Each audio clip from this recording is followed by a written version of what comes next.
Good evening, everyone. Good evening.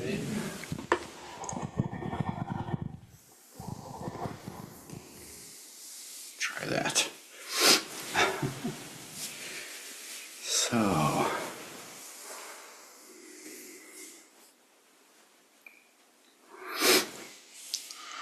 every now and then it's helpful, I think, to talk about basic Zendo forms and to review basic Zendo forms and all of that. So I'll begin by talking about the founder of the Soto Zen school, Dogen Zenji, Eihei Dogen, who was born in Japan in the year 1200. And it is said that his mother died when he was 7, and at the age of about 13, he told his family that he was going to go be a Buddhist monk. So they had connections. They helped him go to the headquarters of the primary school of Buddhism in Japan at the time, the Tendai school, where he trained as a monk and was exceptional in all ways. But after some years of training, very sincere effort, he was not satisfied with what he felt the practice was offering and what he was able to encounter in that practice. So he took the kind of dangerous and long journey to China to try to find a teacher. The word was that he could potentially find a more authentic teacher there. And so he made that trip and spent about 4 years in China and eventually found a teacher, Rujing Zenji, who was teaching a school of Chan Buddhism that emphasized shikantaza, zazen, just sitting, as it is, just sitting, just the bare bones act of sitting in the present moment. And what was driving Dogen Zenji through all of this seeking was the fundamental question he had, which he expressed as, if Buddha nature is something that all of us have as kind of a gift from birth as a human, then why do the great teachers and ancestors put so much effort into practice? Why do we have temples? Why do we do all of these practices if we already are completely Buddha nature awakened itself? Why? The answer he came to, he spent the rest of his life unfolding for all of us in his teachings, and each one of us could spend a lifetime digging into those teachings and more. But in essence, the teaching is that the act of engaging with practice itself is the action of a Buddha. So Buddha nature practices because of Buddha nature, and Buddha nature is manifest through the practice. So Zazen itself, which is everything we do in life, is itself the activity of the Buddha. And so this was his answer. And from this awakening, or kind of a confidence that he arrived at in practice, the whole of Soto Zen school emerged and continues here and all around the world.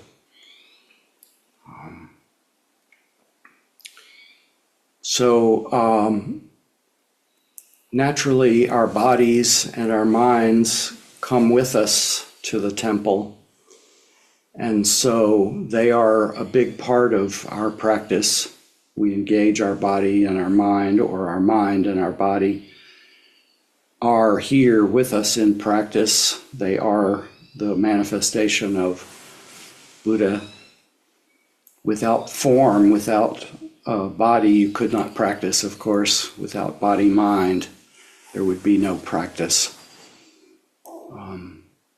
And in every activity that we do, which is zazen, and if we want to talk about the activities within the Zendo, which I do, bowing and the movement through the Zendo, the forms of how we hold our sutra books, how we hold the bowls when we're having a meal, how we clean up after a meal, every activity in the temple, every activity outside the temple, certain characteristics are present from Buddha nature as we engage. And they are a dignified and noble sense of awareness and presence that is becoming and due for all humans, all beings, are due dignity, respect, nobility, gracefulness. We express gracefulness. We express mindfulness, of course, the terribly, terribly overused term, mindfulness. I've talked before about how practice is the continual activity of noticing and responding. And so we're not here just to sit and notice the present moment, but we're here to refine our capacity for clarity, for expression of dignity and awareness, so that when we emerge from the Zendo off the cushion and go out into this complicated world, the responses that we have at our fingertips, at our body tips, at our self tips, our responses to conditions are more and more effective and appropriate to the conditions.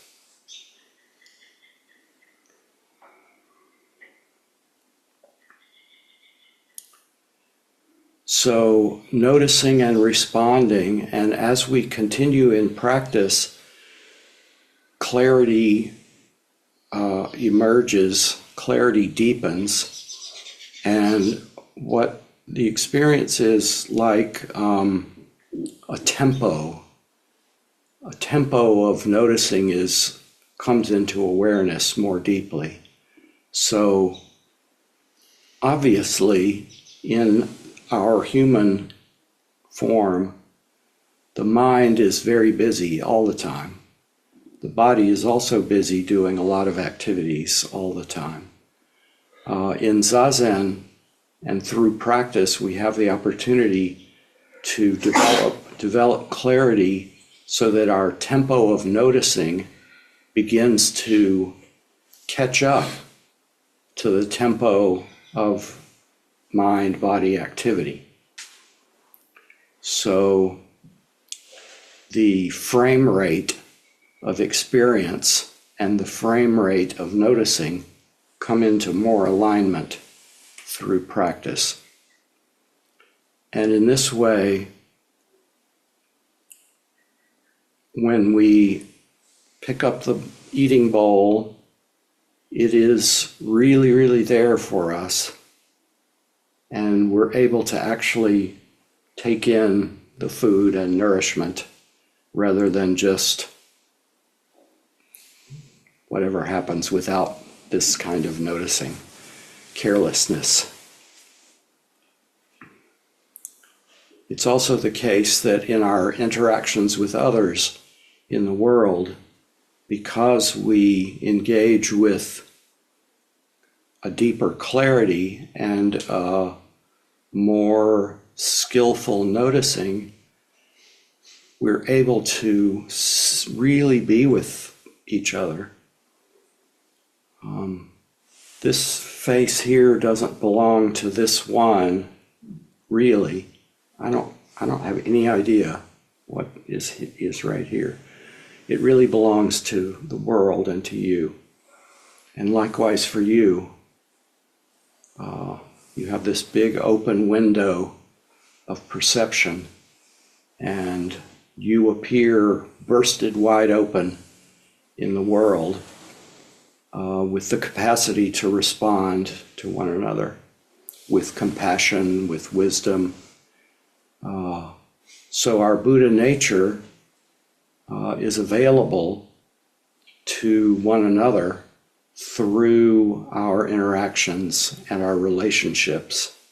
So we often chant in our dedication part of the different chants that we, what was I going to say? It may come back.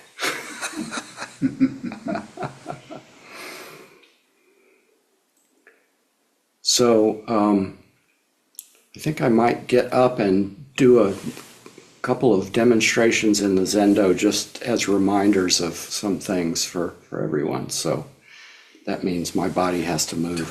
I'll arrange that. Yeah, I'll turn it so that people online can possibly see.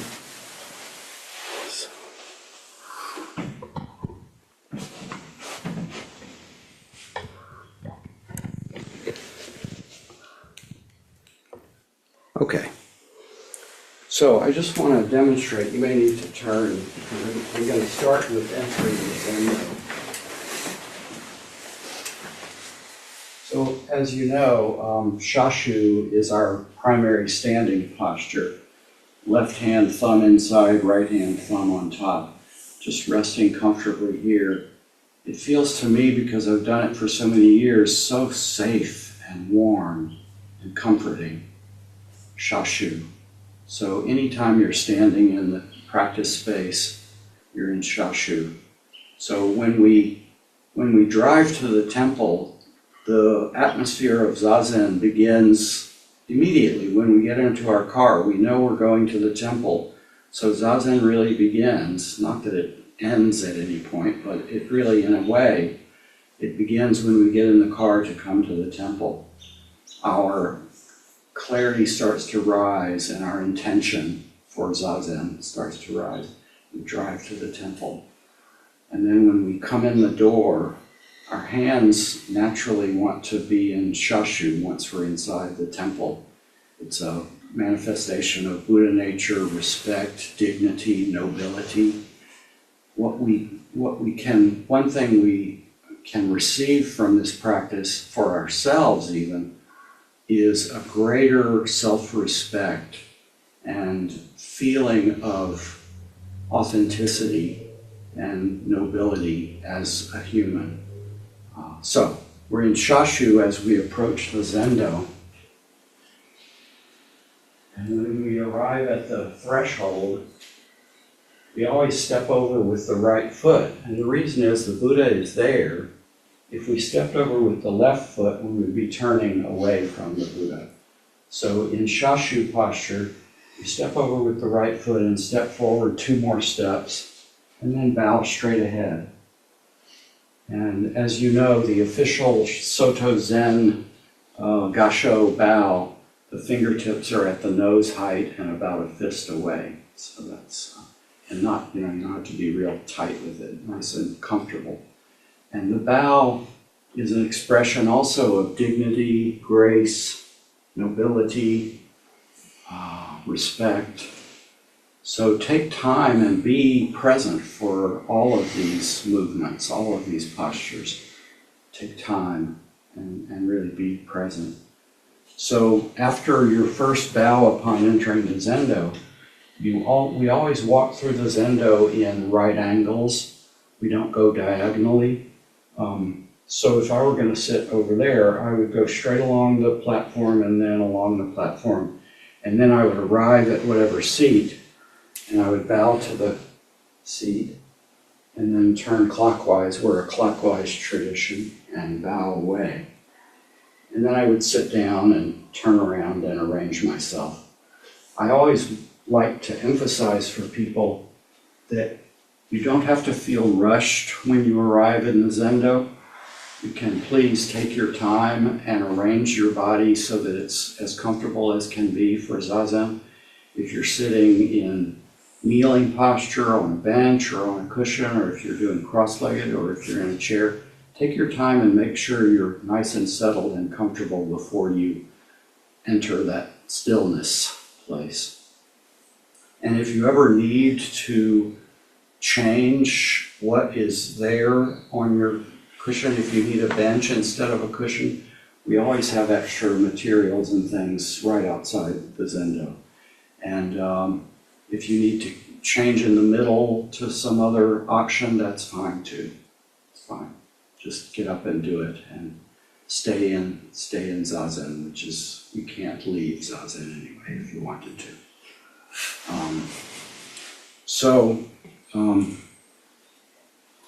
The sutra books, these are very, very precious. These were handmade 25 years ago or so by a student at Evergreen who was doing an internship studying bookbinding. And she did an amazing, amazing job. They're holding up well for us, and we take great care with them. You noticed, of course, they're in accordion style. So what's magical about them, one thing is the front of the book you open and you have a table of contents. If you turn it over and open it, you have a different table of contents.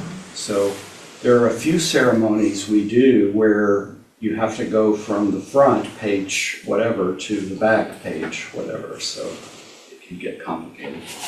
Zen practice has no bottom to it. You can continue to find depths that you weren't aware of. No matter 40 years of practice, no matter how many different robes you wear, you still have depth all around you in practice. The way we hold the sutra book when we're in ceremony is always two hands, 3 fingers on the back, and 3 fingers on the back, and the thumb and pinky holding together. And we hold it upright so that we can be in upright, awake posture. And that's always how we hold the sutra books. They never go on the floor. If we place them, we can place them back on the cushion behind us. So that's our sutra books.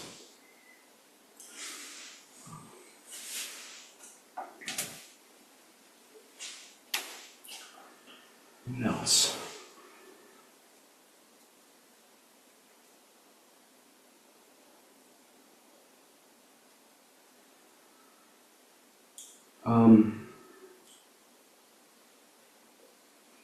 The schedule is on our website, it's in our newsletter. Everyone's welcome to join any practice at any time. Saturday is a longer period of practice, 8 o'clock in the morning, Zazen, and then a longer ceremony, and then temple cleaning, about a half an hour. We each get an assignment and do temple cleaning. And then we have breakfast together, and then study or discussion. Usually we have a text we're reading together or something. Or we do work outside. It's springtime, and we're about to get hit with all the regular weeds and things that happen here and everywhere. So, Fletcher? Yes, Mickey. In talking about the book, I wonder if you could sort of demonstrate how to hold the book so that it doesn't fall down on the floor, and what you should do if it does fall down on the floor. Do not be embarrassed. It's happened to all of us at one time or another. So if you suddenly find that you're holding your book and whoosh, the backside falls down on the floor, don't worry about it. Just pick it up and go on. Thank you, Mickey. Yeah, I'll demonstrate it again. It is best to not drop one side of the book because they're so precious. But now you know. But yeah, don't be embarrassed. So again, the book is held with the 3 fingers on the back and the pinky and the thumb in the front. And it's like everything in Zen practice, it's mindfulness and awareness. And the book is really, really here in my hands, really is. And the voices we bring together in chanting is very powerful. It's chanting together, singing together, if you have that wonderful experience. The vibrations of bodies together, quite powerful. Something about our ceremonies that is very important to our whole practice is, you notice that after we chanted 2 chants together, there was what we call an echo or a dedication afterward. And Bob was, as Kokyo, recited that echo on the behalf of all of us. And the echo is always, the dedication is always where the primary intention and tenderness of the ceremony is revealed and expressed. So you heard, looking upward, we deeply wish for Buddha's true compassion. Bowing down, we ask the illumination of Buddha's understanding. Now that we have chanted Great Wisdom Beyond Wisdom Heart Sutra, we offer its merit with deepest gratitude for, and then we list the names of primary ancestors in our lineage.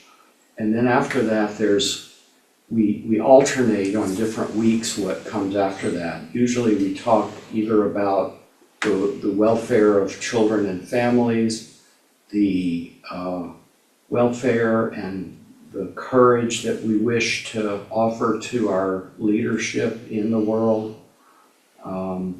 So we change things up in our echoes quite a bit, but it's a very nice thing to notice the dedication part of the ceremonies, because it really is a primary expression of the intention of the entire temple in practice together. So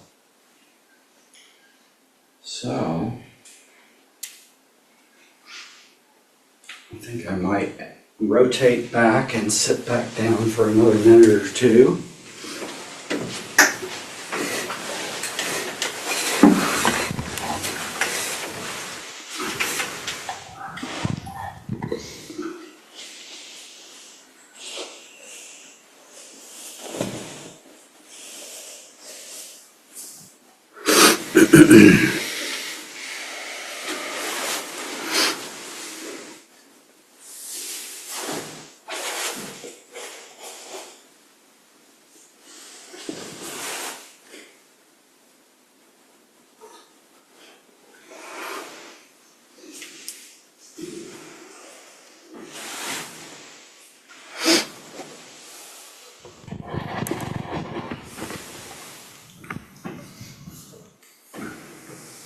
So I'll offer a couple of bonus point items, since we're talking about Zendo Forms. Very few people are aware of this one, but the front part of the platform that we're sitting on, by the way, the platforms are called Tan, T-A-N, and the front part of the Tan is the meal board. Now, we haven't used the meal board as a meal board for a long time. But if we were using them, we would have oryoki meals in the Zendo, which are formal Soto Zen meals that I'll talk a little bit more about, but it would all happen on the meal board. And so, in awareness of that, we never put our feet or touch our feet to the meal board. So that's a bonus point for that knowledge. We also don't sit directly on the tans. We do have ceremonies that are seated ceremonies. The ceremony tonight was shorter So it was a standing ceremony. But we do sitting ceremonies each morning that we have practice and on Saturdays. And that happens on the floor. By the way, just a couple of more points about oryoki. We do modified versions of oryoki here on Saturdays, but we do kind of close to the real oryoki practice during the longer retreats that we have twice a year. We have Rohatsu Sesshin, which is in early December. I think it's 5 or 6 days. And this happens at every Soto Zen temple around the world. Rohatsu Sesshin is kind of the deepest point of practice for all of Soto Zen. And the monks come together, the practitioners come together for multiple days and do a more intensive and rigorous schedule that includes oryoki. The oryoki bowls are 3 bowls that sit together and are wrapped in cloth with utensils and everything you need for the meal. And the oryoki ritual is quite refined, difficult to teach, a little bit difficult to learn, but once you learn it and engage with it, it is so exquisite. It's so graceful. Everything is done with care and with attention, and every item is meaningful, and the movements are all efficient and meaningful. So Eido-san, our founder, Eido Roshi, went to an annual Soto Zen gathering of priests and teachers a few years ago. And there was an oryoki master there who was offering oryoki training. And there were a couple of monks there, Western monks, who kind of said, well, I've done oryoki for so many years, I don't need to go to that particular training. But Eido-san was so excited to go to oryoki because, as I mentioned, there's no bottom to refinement in Zen practice. So when she went and observed this oryoki master, there was such a opening of a sort of a new level of understanding and connection with oryoki that Eido Roshi experienced from that. So if you ever do find yourself in Japan and happen to have the opportunity to go to a Zen temple, you'll see the atmosphere there is profound. We've been here 25 years, so we have an atmosphere in the Zendo that's still building, but it's genuine. It's genuine here. But there, when you go to a temple that's 600 years old or more, it's quite remarkable. And to see the monks engaging with practice is quite stunning. So I will maybe stop rambling and see if anyone has a question or a thought. Ember. Sometimes when I enter the Zendo, I see a lot of variation, and I'm wondering if I'm taking someone's spot sometimes. And I wonder if there's like etiquette I should know about. Not really. I mean, Michael and Anna tend to sit right there where they are, and but I will say this: the front seats nearest to the teachers' platforms, that's usually senior students. So senior students for the first couple of seats, and then it's pretty much wide open. And we do, we have a small Zendo. So tonight, how many newcomers in total tonight? Five. So, you almost outnumber the regulars tonight, the newcomers. And that can happen. So what we often do when we have a number of newcomers is we put a little reserved sign on the seat so that there's not confusion about that. And then you'll find there's always one seat that has a bell set by it. That's the timekeeper seat. So, yeah. But otherwise, I've never noticed you encroaching or anything like that. Totally. Okay. So, Cameron. Fletcher, could you talk a little bit about leaving the Zendo? Oh, yeah, thank you.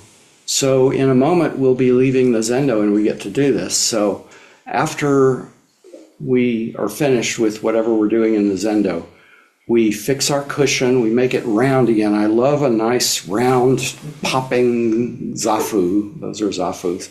So you press it and roll it and make it nice and round.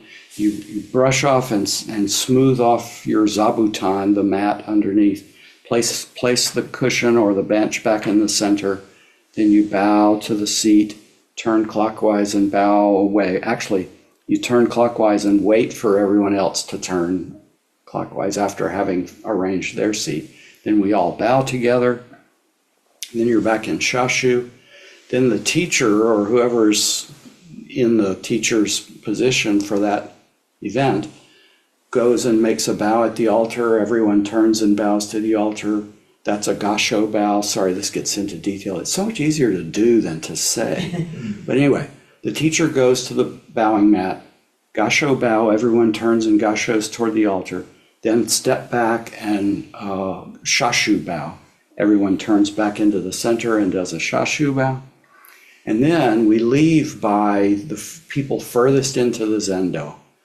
So the furthest in would peel out and go that way, and then everyone else would fold in behind them. So, and I'll say that when the Zendo is filled with people who really know the forms well, it's a harmonious delight to experience. And it really is, to my mind, a kind of a manifestation of Dogen Zenji's practice-enlightenment, to have a Zendo where everyone is together in harmony in the forms. Not that you have to know them all, but it is a delight to experience. It's kind of like Dogen Zenji talks about non-thinking as one of the experiences in Zazen. And when you're all doing the forms together with grace and dignity and nobility and all the mindfulness and everything, there's a kind of a communal non-thinking that can happen that is, again, very delicious. And in that space of non-thinking as a group, there's room for the frogs, there's room for the birds and the rain, there's room for the whole world. This is the myriad things coming forward to engage the self experience. So anyway, practice can be fun. Practice is fun. It's a very good thing that we have encountered in our lives. Kind of amazing.